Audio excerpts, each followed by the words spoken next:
Howdy folks, it is Don't Draw Me Bro, and I am here with a trio of Smith & Wesson revolvers. So my most popular videos, I'm pretty sure, have been the videos about the Smiths. So I'm going to go ahead and kind of do a brief overview of a couple of these.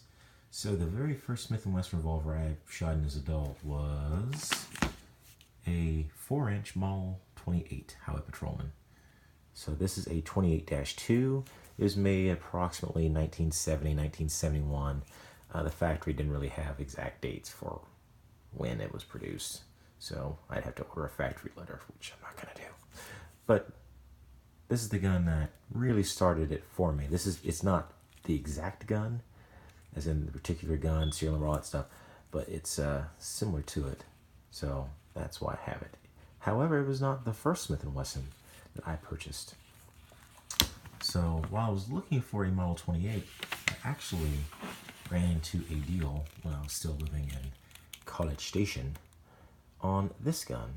This is a Model 686 No Dash, and it was made in January of 1986. So it's special to me for a couple of reasons. One, obviously, it is the first Smith & Wesson revolver I purchased, so that's pretty big. It got me into 357 Magnum. But probably one of the more interesting facts is that apparently this gun left the factory, or was completed at the factory, January 2nd, 1986. That grip was, yeah. So my birthday just happens to be a couple weeks after that, in January. So I thought it was kind of cool that, yeah, I have a gun from the month I was made. Where's that? I have a gun that was made in the month I was born. So I've always liked this gun. I still have everything for it. I even have the original factory receipt from the guy I bought it from. It was actually his dad's revolver, but he bought it up in Dallas in April of '86. And I had the original box, the grips, the receipt from the gun store up in Dallas. It came with the Packmeyer grips on it. I took those off and cleaned up with little rust that was on it. I mean, I can't even say rust. It was just like dried oil. And I put these Aaron's grips, and you notice they're kind of scratched up, which I'd rather have these Aaron's grips scratched up than the original Target grips. Not that the Target grips that were, on Smith & Wesson revolvers in the 1980s were really that comfortable anyway, because they're kind of blocky. But yeah, I really, really love this gun. I actually, because of how expensive college was, I sold off a lot of guns. So this was, for a while, like my only gun. And I actually carried this revolver a lot. So much so that I actually dented up the original rear sight, and I had to take it off, and I had to get a replacement and put that on there. I've shot this gun so much that I actually had to send it back to Smith & Wesson because it had developed excessive in-shake, and the hand and the bolt had to be replaced. And they actually did the, kind of funny, there was a recall on these in 1986, and it's one of the reasons they created the No Dash. There's an issue with, I think it was Remington Golden Saber in particular, 125 grain, 357 Magnum ammo, and it would, the cylinder would get locked up by the primer, so it would just couldn't rotate it. Oh yeah, all these guns are safety checked, by the way. So that's the story of this gun. I love it. It'll be with me for definitely the rest of my life. Actually, all of these will be with me the rest of my life, but this one's very special. And then there's that gun. And I know what many of y'all are thinking. Do you fire 6 shots or only 5?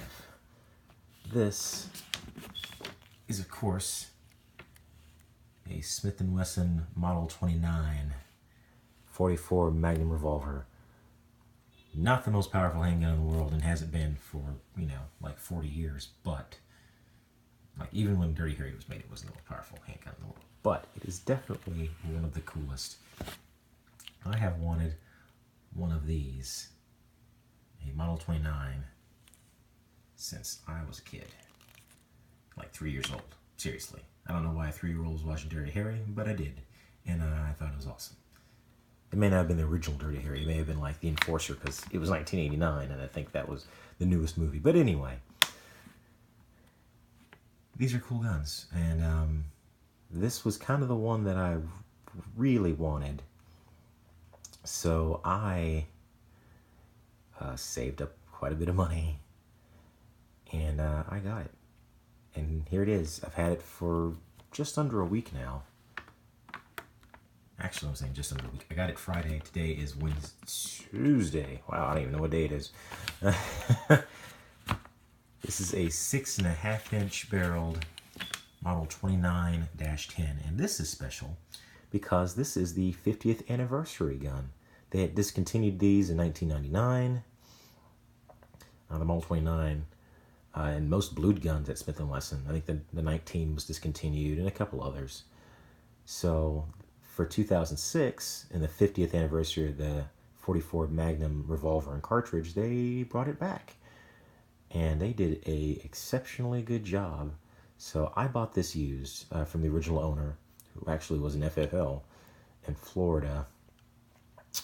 And this gun has not been shot very much at all. And if it was, it's been extremely well taken care of. And hopefully I can do the same, because this is an exquisite piece of machinery.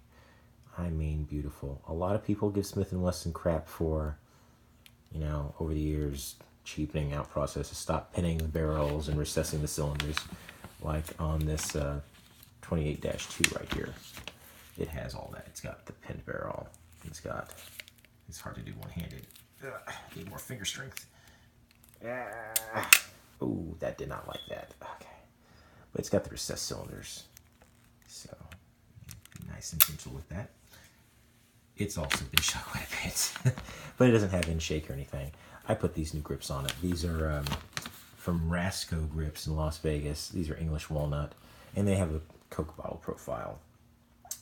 So, if there's one legitimate complaint I do have against Smith & Wesson right now, it is definitely the grips. So, first shots with this gun were in 44 Special, and there's 12 shots of 44 Special right there.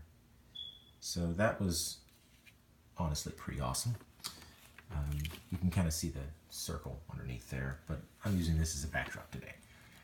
So people hate the Hillary hole, aka the internal key lock. People hate the firing pin being removed from the hammer, now on a transfer bar type thing, pretty much like Colt Pythons.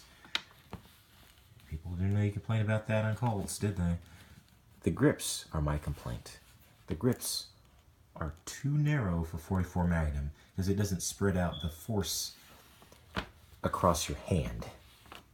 So the force you get is concentrated mainly into like the web of your hand if you have giant hands like me, which are kind of dry, but ignore that.